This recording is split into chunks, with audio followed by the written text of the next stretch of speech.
가요.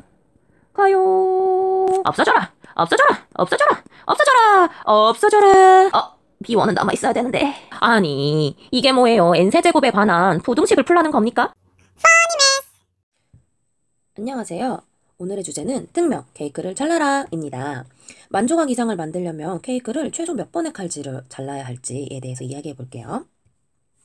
자, 오늘의 주제를 설명하기 위해 제가 준비한 키워드는 바로 영역 분할입니다. 자, 영역 분할을 저는 두 가지 영역에 대해서 설명해 드릴 거예요. 하나는 평면 분할, 두 번째는 공간 분할. 영역이라는 구역을 나누는 경우를 평면과 공간에 대해서 두 가지로 나눠 줄 건데요. 평면 분할은 이런 식으로 바닥에 붙어있는 물체를 이렇게 잘라서 조각을 만드는 것. 공간 분할은 케이크처럼 이렇게 입체적인 물체를 이런 식으로 잘라서 만드는 걸 의미해요. 자, 우리는 평면 분할과 공간 분할에 대해 이야기한다고 했잖아요. 먼저 평면 분할에 대해서 이야기해 줄 건데요. 자, 이 평면 분할은 피자 자르기라고 인터넷에 요즘 많이 나오는 주제가 있어요. 이 주제를 보고 생각하게 되었는데, 피자를 자르는 방법, 여러 명이 나누어 먹는 방법, 그렇다면 수고를 조금 덜 들여서 칼질을 조금 덜 하고 피자를 잘라서 많은 사람들이 나눠 먹는 방법은 뭐가 있을까라는 생각을 하게 된 거죠. 자, 그럼 본격적으로 평면 분할에 대해 한번 이야기해 볼게요. 자, n개의 직선으로 평면을 나눌 때 영역의 최대 개수에 대해 구해볼 거예요. 이 개수를 우리는 AN이라고 놓고 문제를 해결해 보도록 할게요. 자, 오늘 사용할 도구는 바로 점화식이거든요. 점화식은 도미노와 같은 방법으로 하나를 구하면 두 개를 구할 수 있고 두 개를 구하면 세 개를 구할 수 있는 그런 방법이에요. 자, 그럼 한번 따라와 보세요. 자, 본격적인 이야기에 앞서서 우리가 피자 조각을 나누는 방법에 대해 이야기한다고 했잖아요. 자, 일단 두 명이서 피자를 나눠 먹으려면 칼질은 몇 번 필요할까요? 그쵸? 한 번의 칼질이면 충분해요. 자, 그렇다면 4명이 나누어 먹으려면 칼질은 몇 번 필요할까요? 맞아요. 생각하신 것처럼 2번의 칼질이면 충분해요. 그렇다면 7명이 나누어 먹으려면 몇 번의 칼질이 필요할까요? 자, 우리는 쉽게 피자 8조각을 생각할 수 있어요. 우리가 배달시키면 나오는 그 8조각. 둘, 셋, 넷. 실제로 피자 가게에서는 피자 8조각을 잘라서 배달해주죠. 그런데 이렇게 되면 칼질은 총 4번이 돼요. 자, 이보다 더 작게 자를 수는 없을까요? 가능해요. 자, 어떻게 하면 되느냐? 하나, 둘, 셋.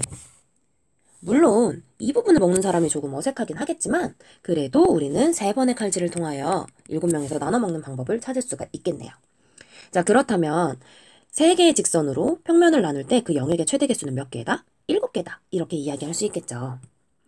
자, 그런데 우리는 아까 이야기했죠? 사람이 몇 명이에요? 맞아요. 10,000명이 넘어요. 그러면 이렇게 작게 자르다 보면 언젠가는 더 많이 자를 수도 있는 노릇 아니겠습니까? 그래서 우리는 일반화라는 방법을 통하여 한번 정확하게 구해보도록 할게요. 자, 정확하게 구하기 위해서 우리는 3개의 직선으로 평면을 나눌 때 영역의 최대 개수부터 출발할 거예요. 자, 3개의 직선이 여기 있어요. 자, 3개의 직선으로 평면을 나눌 때 그 영역의 개수를 A3라고 하고요. 우리 이거 아까 구했죠? 몇 개였어요? 하나, 둘, 셋, 넷, 다섯, 여섯, 7개. 여기에서 출발해서 어디로 도착할 거냐면 슝, 직선을 하나 더 추가해요. 4개의 직선으로 한번 잘라볼 거고요. 이것을 A4라고 할게요. 자, 그러면 쉽게 A4라는 녀석은 기존에 있던 영역이 있을 거예요. 자, 기존에 있던 영역은 이렇게 그리고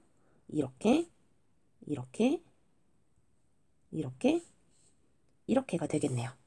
자, 새로 생긴 영역은 한번 체크해 볼게요. 직선이 이렇게 생기면서 새로 영역이 추가되었는데 새로 추가된 영역은 여기 있는 공간이 반으로 나누어졌어요. 또 여기 있는 공간이 반으로 나누어졌고요. 마찬가지로 여기라고 생각할 수 있어요. 그렇다면 우리는 A4를 A3에 있던 기본 영역 그리고 새로 추가된 영역인 4개 라고 이야기할 수 있겠네요. 그래서 A4는 세어보면 7 플러스 4 11개가 됨을 알 수 있겠죠. 자, 방금과 같은 방법으로 우리는 n개의 직선으로 나누는 영역의 최대 개수 AN을 구해볼 건데요. 자, 지금 왼쪽에 있는 그림을 다시 한번 잘 살펴볼 거예요. 그럼 뭘 알 수 있냐? 새로 직선이 추가되었을 때 생기는 영역의 개수를 유추해 볼 수가 있어요. 자, 다시 한번 볼게요. 이렇게 새로 영역이 추가가 되면서 기존에 있던 직선들마다의 교점이 생기죠. 이 교점이 새로 생기는 공간을 분할해 준다는 걸 알 수가 있어요. 자, 그렇다면 다시 AN으로 돌아와서 AN은 기존 영역 플러스 새로 생긴 영역의 개수라는 걸 알 수 있는데 이 기존 영역의 최대 개수는 AN-1임을 알 수가 있겠고 새로 생긴 영역은 추가해주면 되겠죠. 자, 이 새로 생긴 영역은 자세히 보면 기존 직선과 새 직선의 교점이 구분해주는 공간이에요.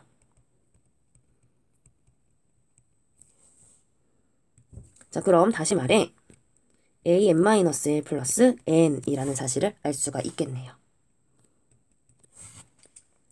자, 이처럼 하나를 알면 두 개를 알고 두 개를 알면 세 개를 알 수 있는 방법을 점화식이라고 부르는데 그렇다면 하나일 경우도 우리는 알고 출발을 해야 되겠죠? A1 하나의 직선으로 평면을 나눌 때 그 영역의 최대 개수는 바로 두 개였다 라는 사실까지 알고 가면 좋을 것 같네요. 자, 다음은 공간 분할이에요. 자, 공간 분할은 평면 분할과 달리 어떤 방법이 존재하냐면 짠짠 짠 얘를 윗면에서 보면 평면이 되기 때문에 이렇게 칼질을 할 수도 있어요. 하지만 어떤 것도 가능하냐면 이렇게 이해되셨죠? 가로질러 자르는 방법도 존재한다는 거예요. 그렇다면 공간 분할은 어떻게 다를지 또 한번 일반화를 통해 구해보도록 할게요. 자, n개의 평면으로 공간을 나눌 때 영역의 최대 개수. 자, 공간은 평면으로 잘라야겠죠. 단면을 볼 수 있어야 하니까요. 그래서 우리 아까 말했던 거랑 조금 다르게 n개의 평면으로 공간을 나눌 때 영역의 최대의 개수를 구할 거고 이를 bn이라고 할게요. 자, 그렇다면 아까처럼 손쉽게 우리는 찾을 수가 있어요. 누구를? b1을. b1은 얼마일까요? 맞아요. 두 개예요. 자, 그림을 그려서 알려드리면 혹시나 하니까요. 케이크를요.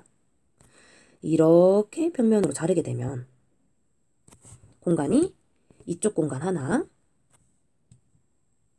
또 이쪽 공간 두 개. 이렇게 두 개의 공간으로 분할이 되죠. 자, 그럼 마찬가지로 세 번 자르게 되면, 두 번 자르게 되면 몇 개가 나올까요? 네, 맞아요. 이렇게 자를 거잖아요? 그러면 하나, 둘, 셋, 네 개의 공간이 나오게 되죠. 여기에서부터 출발할게요. 자, 우리는 방금 이야기한 것처럼 두 개의 평면으로 네 개까지 나온다는 거에 대해 봤어요. 그럼 세 개는 어떻게 될까요? 세 번 잘랐어요. 평면이 세 개예요. 그럼 그림을 보면 바로 알 수 있어요. 영역이 총 어떻게 된다? 하나, 둘, 셋, 넷. 위쪽에 네 개, 아래쪽에 하나, 둘, 셋, 그리고 뒷면에 하나. 안 보이는 공간에도 평면이 있을 테니까. 그래서 총 몇 개가 된다? B3는 8개가 된다는 것까진 쉽게 알 수 있죠. 여기에 세로 평면을 하나 추가할게요. 아까처럼 우리는 n이 언제일 때? 4일 때를 살펴보도록 해요. 자, n이 4일 때는 우리가 구하는 건 B4. 그럼 아까처럼 기존에 있던 영역 B3의 개수에다가 새로 생긴 영역의 개수를 추가해주면 돼요. 자, 그럼 이 새로 생긴 영역을 어떻게 세느냐? 아우 복잡해. 그래서 그림을 그려놨어요. 자, 그림을 잘 살펴보시면 어디서 많이 본 모양인데? 자, 여기 보세요. 이렇게 추가된 평면을 잘 살펴보시면 어라? 자, 다른 직선들과 만나고 있죠. 다른 직선들과 만나고 있는데 이렇게 만나면서 이쪽에 솟구친 영역 하나, 이쪽에 그리고 이쪽에 솟구친 영역들이 생긴다는 걸 알 수 있어요. 그런데 이를 잘 살펴보시면 어디서 많이 본 그림이야 라고 생각할 수 있죠. 어떻게 생겼어요? 이렇게 생긴 거 아닙니까? 이거 A3예요. 기억나시나요? 자, 다시 보여드릴게요. 우리 A3요. 이거잖아요. 똑같아요. 그쵸? 그래서 우리는 BN은 AN을 토대로 구할 수가 있더라 라는 사실을 한 번 더 생각해 볼 수 있게 됐어요. 그럼 우리 앞에서 많이 했으니까 이번에는 바로 간단하게 정리해 볼게요. 자, 따라서 bn은 기존에 있던 bn-1에다가 추가된 새로운 영역인데 이 새로운 영역이 바로 누구냐? an-1이더라. 즉 bn은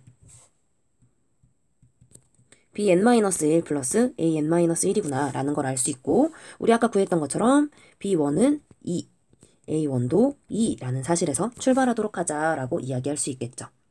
자, 그러면 우리는 다 했어요. n번의 칼질로 케이크를 나눌 때 그 영역의 최대 개수 그게 얼마를 넘으면 돼요? 10,000번을 넘으면 돼요. 자, 짜잔. 제가 다시 한번 정리해줬죠. n개의 직선으로 평면을 나누는 최대 개수 n개의 칼질로 피자를 나누어 만들 수 있는 조각의 최대 개수가 될 거고요.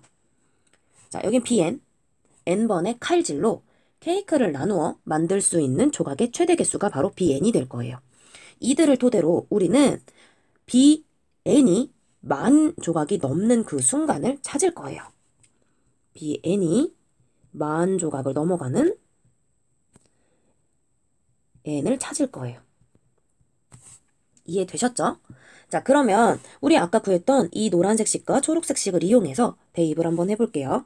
자, 어떻게 대입하는지 알려드릴 거예요. n 값에 따라 an의 값과 bn의 값을 찾을 수가 있고요. n이 1이면 a1이죠. a1은 2임을 알고 출발해요. b1도 2임을 알고 출발해요. 그럼 n이 2일 때 an은 어떻게 구하느냐? an-1, n이 2보다 하나 작을 때 1일 때 an 값과 n 값을 더한다. 그럼 얼마? 4. bn은 누구와 누굴 더해요? bn-1과 an-1을 더한다. 그러니까 a1과 b1을 더한다. 4. 같은 방법으로 이렇게 더하면 7, 이렇게 더하면 8, 이렇게 더하면 11, 이렇게 더하면 15. 이런 식으로 계속 구할 수가 있겠죠. 생각보다 숫자가 많이 점프하네요. 그래서 마지막에 결과적으로는 10,000 조각 이상을 만드는 첫 bn은 바로 n이 40일 경우입니다. 그렇다면 우리는 몇 조각, 10,000 조각, 10,000 조각 이상을 만들기 위해 최소의 칼질은 몇 번을 해야 된다? 그렇죠. 40번의 칼질을 통해서 케이크를 몇 조각 만들 수 있다? 그래요. 10,000 조각 이상의 케이크 조각을 만들 수가 있구나 라는 사실을 알 수 있어요. 어떠세요? 오늘의 주제를 통하여 점화식에 대해서 한 번 더 생각해 보게 되었나요? 그렇다면 다음 시간에는 더 재미있는 주제로 알려줄 테니까 다음 시간에 만나요. 안녕! 이렇게 추가 영상을 찍게 되어 정말 유감입니다. 아니, 그냥 그렇게 끝내려고 했더니 이거를 40까지 언제 대입을 하냐며 불평, 불만 하시는 분들이 있을 것 같아서요. 그래서 아예 일반항 식을 구하는 방법을 설명을 해드리려고 이 시간을 준비했어요. 자, 그러면 an부터 실제 식의 값이 얼마가 되는지 구해보도록 할게요. 자, 첫 번째 an은 an-1 플러스 n, a1은 이 값을 계산하는 방법을 구해볼게요. 자, an에다가 n 대신에 2부터 n까지 대입해 볼 거예요. 그러면 a2는 a1 더하기 2, a3는 a2 더하기 3, 점점점에서 an은 an-1 더하기 n이 되겠지요? 자, 이때 이들을 잘 보세요. 변 더할 거예요. 좌변은 좌변끼리, 그리고 우변은 우변끼리. 자, 그러면 무슨 일이 생기냐 하니 슉슉 더하기 만들게요. 잘 보세요. 자, 좌변끼리 더했을 때 좌변에 a2 있는 거 보이시나요? 그런데 우변에도 a2가 있죠. 그럼 좌변끼리 더하고 우변끼리 더하면 이 a2들은 맞아요. 두 개가 서로 없어져요. 마찬가지 a3도 바로 여기 있을 테니까 사라지고 쭉쭉쭉쭉 사라지다 보면 an-1까지 사라지게 되겠죠. 그래서 결과적으로 좌변에 남는 친구는 an밖에 없을 거고요. 우변에는 a1 더하기 2 더하기 3 더하기 점점점점 더하기 n까지 남을 거예요. 그런데 우리는 이미 a1이 2라는 사실을 알고 있어요. 그렇다면 이 a1을 1과 1 두 개로 쪼개서 계산을 한다면 정말 간단하게도 시그마식을 얻을 수가 있죠. 그래서 이걸 마저 계산하면 1 플러스 시그마 k는 1부터 n까지 k 값이 될 거고 이걸 정리해주면 1 플러스 2분의 n 플러스 1 값이 되겠네요. 그래서 우리는 an의 값을 뭐라고 할 수 있다? 2분의 n 플러스 1 플러스 1임을 알 수가 있다. 자, 적어둘게요. an은 2분의 n 플러스 1 플러스 2라고 적어둘게요. 아예 분수 형식으로. 자, 그렇다면 우리의 주인공 피자 조각의 개수인 bn은 어떻게 될까요? 아, 케이크 조각이죠. 자, 두 번째 bn이에요. 주인공이니까 굵게 쓰고 시작할게요. 자, bn은 bn-1과 이게 중요해요. an-1 두 개의 값으로 계산을 해야 되고요. 이때 b1은 얼마였냐면 2였어요. 그렇다면 1을 계산하기 위해서 똑같은 방법으로 n에다가 2, 3, 4, n까지 대입을 한 후 계산을 할 거예요. 자, b2는 b1 플러스 a1, b3는 b2 플러스 a2, b4는 b3 플러스 a3. 발진 한번 해볼게요. 갑니다. 가요. 어디까지? bn은 bn-1 플러스 an-1까지. an-1인데 짠. an-1까지 갑니다. 자, 이 또한 변변 더 할 건데요. 일부러 길게 썼어요. 슈, 시원하게 한번 지워볼게요. 없어져라!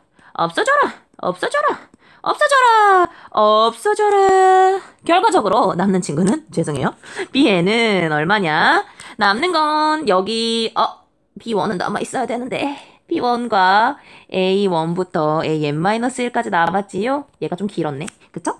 자, 그럼 써볼게요. b1 플러스 a1 플러스 a2 플러스 플러스 an-1 이거를 시그마화하면 b1 플러스 시그마 k는 1부터 n-1까지 a, k 이거를 b1의 2를 정리하고 시그마 ak에다가 우리 아까 구했던 요 값을 대입해주면 요 값이라 하면 이 친구요. 요 값을 집어넣으면 계산할 수 있겠죠? 자, 그럼 짠짠 2 플러스 시그마 k는 1부터 n-1까지 ak 얼마예요? 짜잔 2분의 k 플러스 1 플러스 2 값이었어요. 우리 예쁘게 괄호도 바꿔줄까요? 센스 있게 중괄호를 했어야지. 그쵸? 자, 그러면 우리는 이걸 계산하면 계산은 하세요. 6분의 n세제곱 플러스 5n 플러스 6임을 구할 수가 있더라. 그래서 결과적으로 bn의 값은 얼마니까 옆에다가 그냥 쓸게요. bn은 6분의 n세제곱 플러스 5n 플러스 6이니까 우리가 구하고자 하는 값은 즉 케이크가 만 조각 이상이 되기 위한 최소의 칼질 n을 구하기 위해서는 얘가 얼마임을 보이면 된다? 만 이상임을 보이는 경우를 찾으면 된다라는 거예요. 됐어요? 자, 그런데 아니 이게 뭐예요? n세제곱에 관한 부등식을 풀라는 겁니까? 라고 얘기할 수 있겠죠? 근데 그렇게까지 하지 않아도 돼요. 어림잡아 대입하면 되니까요. 무슨 말이냐면 이거 가지고 그냥 40을 구할 때요. 쉽게 구할 수 있어요. 그냥 n세제곱 플러스 5n 플러스 6이 몇 이상이고 6만 이상이고 그러면 대충 n세제곱 플러스 5n이 59994 이상이고 여기에서 그냥 숫자 때려 넣으시면 돼요. 왜냐면 어차피 얘는 누구보다는 작을 거냐면 n세제곱에 5n제곱보다는 작을 거잖아요. 그래서 어떻게 하면 되냐면 n제곱에 n 플러스 5 요 녀석이 이걸 찾은 다음에 이걸 대충 찾고 요걸 대충 찾고 그 다음에 그 값을 실제로 어디다 대입해서 여기에다가 대입해서 참인지 확인하면 되겠죠. 됐어요? 그런 과정을 통해서 구한 답이 얼마다? 40번이더라. 계산하는 과정 이것도 궁금하다 그러면 안 돼요. 대입하세요. 그러니까 이게 생각보다 계산이 많아요. 그 얘기는 그냥 저번에 설명했던 것처럼 대입하는 게 훨씬 나을 수도 있다. 왜? 얘는 그냥 숫자 더하기고 어떻게 더했었어요? 우리 그냥 an-이랑 n이랑 더해서 이렇게 구했잖아요. 이거 두 개 더해가지고 이거 넣었잖아요. 그쵸? 그냥 이렇게 대입하는 게 뭐하다? 훨씬 빠르다. 숫자끼리 더하는 거니까 자연수 더하기가 훨씬 쉬워요. 이거 언제 합니까? 그쵸? 그래서 안 했지만 찝찝해서 남기는 추가 영상이었습니다. 자, 오늘도 좋은 하루 보내세요. 안녕! 다음 시간에 만나는 거 잊지 말아요. 구독, 좋아요 꾹꾹!